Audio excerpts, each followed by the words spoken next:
Hello everybody and welcome to the Quilters Apothecary. Today we are doing a tutorial on the fuchsia flower from the workshop Mystical Florals, Leaves, and Vines. We're going to actually take that flower and we're going to use it in an edge-to-edge. We're also going to utilize that flower in a block design and use a few rulers as well. I have my stitches locked and we are going to start the fuchsia with a half of a heart shape. So I'm going to start, come down, flip up. I'm going to pause right there, and now I'm going to backtrack that very line right back up. Come around, back up to the top. I'm going to stop there. Now I'm going to swing down and mirror the other side. Swirl up. Think of a that girl haircut. Come up, and unless you're a little older, you won't get that reference. So now we have this heart shape with the hair flip on it. And at this point you can make some decisions. I'm going to go in and I'm going to give that shape some bang. So I'm going to go right on the inside and just going to curve around, come around, come around, back down, do the other side, come around, come around, come around, go back up to the top. I'm going to drop a teardrop right in the center. And again, you can take this teardrop and play with it a little bit and make it a little bit more decorative.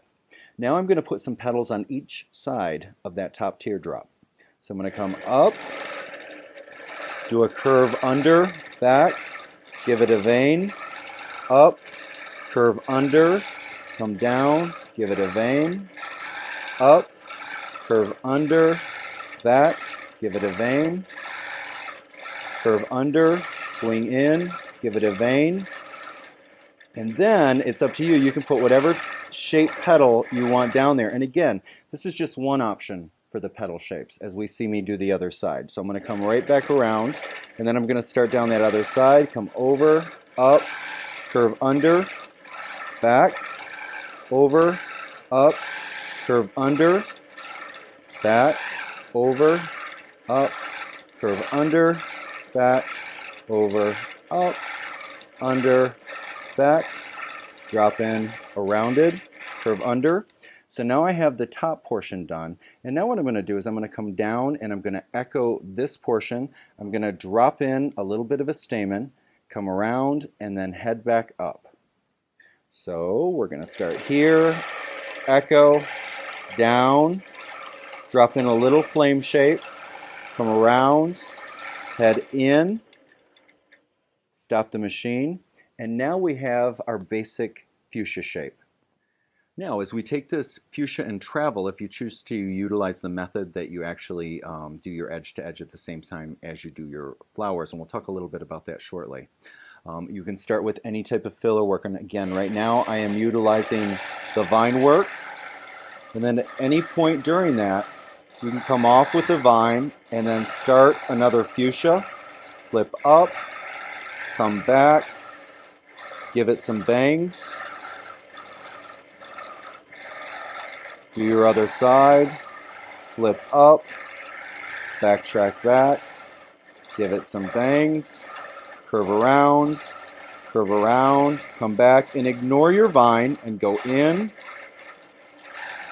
put in your petals at the top,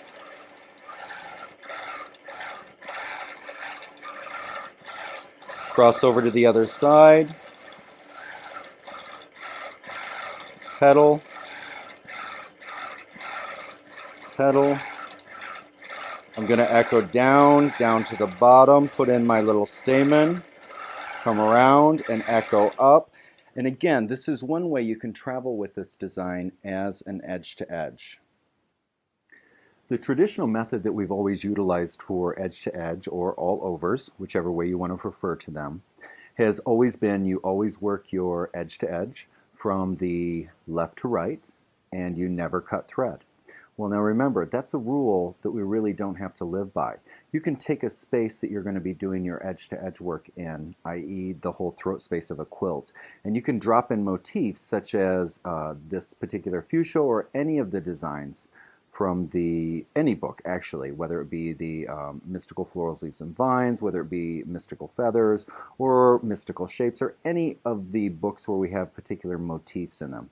And if you want to make them a little fancier, then what you would do is you would drop in the motif, i.e. just come to an area and simply plant your fuchsia, cut your thread, move your machine, relock your thread in another area, and then plant another flower or motif all the way across the quilt. You want to make sure they're staggered, and then you would go back and then you would work from left to right with whatever filler you would like to use. In this case, we're using the vine work or the branch work, and then you would connect each flower utilizing that, and it's going to give you a nice even go.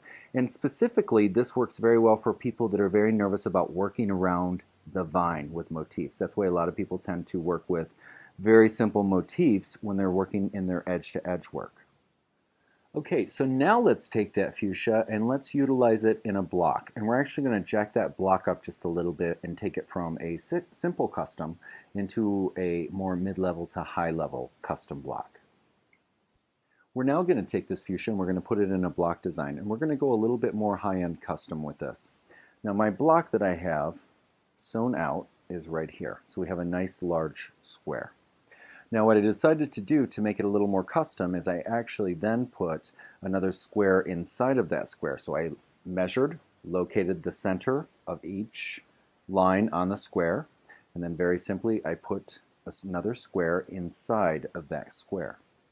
So now to take that up another level, what we can do is look at these 4 cornerstones and put a different design in those. Now what I might do as well, just to take it up a notch, is utilize my ruler and actually sew. Right now I'm just going to mark it. Sew in 1/2 of an inch, and so what you have is a triangle inside of a triangle. And again, the rulers have 1/4 inch marks, so you can just slide that right in and you can work your way around. I will tend to go ahead and actually, if you haven't used this particular chalk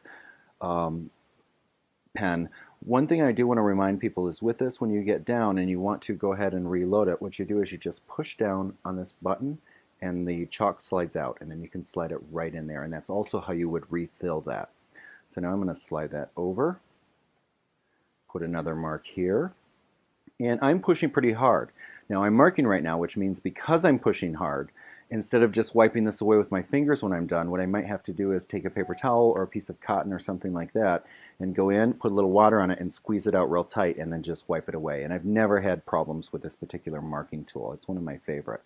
So I would go into all 4 corners and maybe put a triangle inside of there. Now there are lots of different options we can do beyond that, but that is one option you can do. And then what you could do is in those inner triangles, because again, we're always trying to go with high-end custom to positive and negative quilting. Heavy quilting and then not heavy quilting, just to pop designs out. Is you could then go ahead and follow the tutorial that we have up for the curve crosshatch and triangles, and go ahead and do curve crosshatch in all 4 triangles. Therefore, you have a wonderful frame around this particular block. Now let's go inside the block and do some work with that, and then go in and do the fuchsia. No matter what you decide to do with these outer triangles in the corner, the cornerstones, we're going to go ahead and we're going to utilize some circles in the center to create a beautiful round frame to plant a fuchsia. So I'm going to grab my circle. I have put a registration line right there in the center of the block. I'm going to line that up right in the center. Bring my machine over. Now remember, we are using rulers now, which means you need to have an extended base on your machine. And you also want to make sure that you have a ruler foot that you're actually going to utilize to use rulers. Otherwise you can run into trouble and go under or over a ruler and throw your machine out of timing. So you always want to make sure, again, ruler foot and extended base on your frame machine.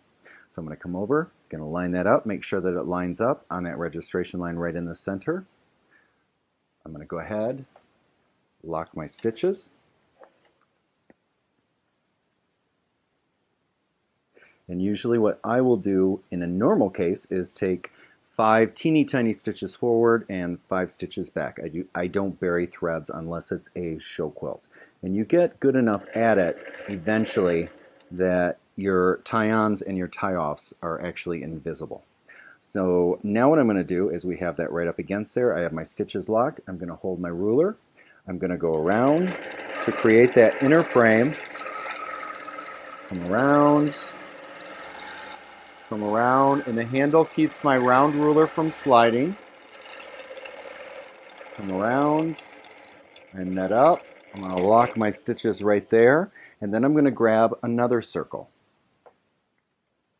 Now I have my first circle completed. I'm going to grab a little bit of a bigger circle, or if you want to go smaller, on the inside you would grab a smaller circle. I'm going to make sure that my center registration line on my circle matches right up to that center registration line that I started with before I even started. I've got that lined up. Bring my machine over, and actually I'll slide over to a different spot to lock my threads. And again, if you choose to bury threads, that's wonderful. Actually, I salute you. Okay, so now I've locked my stitches. I hold my ruler. I make sure that I am lined up. Double check. And then I'm going to come around.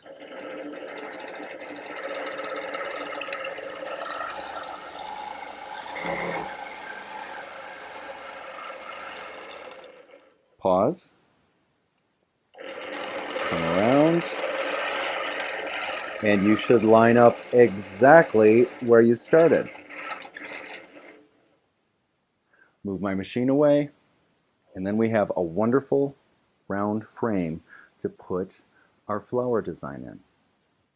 Now we have our space.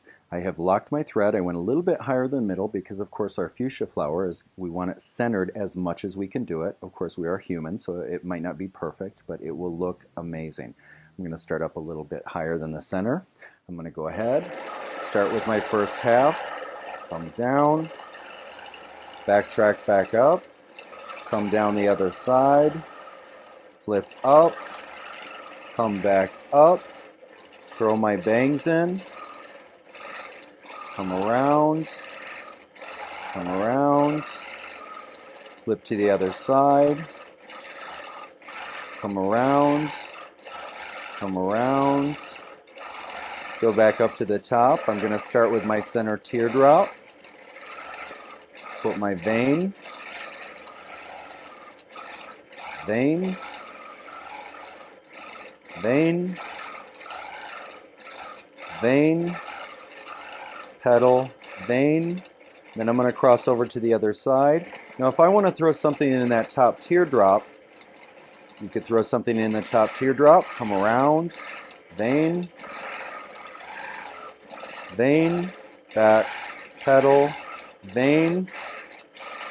And right now we're using little petals that are similar to feather fronds.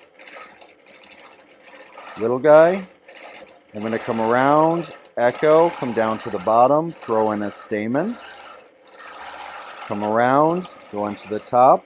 And at this point, if I want to, I can go in with matching green thread and put filler in here. You could do some small leaves as a filler around this. Also, I would use the matching green to match the hand dye that we have on the machine and actually fill in this portion around here. So that way we get that wonderful positive and negative effect, especially if we use a double bat, which I tend to use a lot of. And this combined with your cornerstone makes a wonderful block design. So there we have it. I hope you've enjoyed the tutorial. And again, the fuchsia flower and many other designs are available in the workshop Mystical Florals, Leaves, and Vines. Have an amazing quilting day and take care of each other. We'll see you down the road.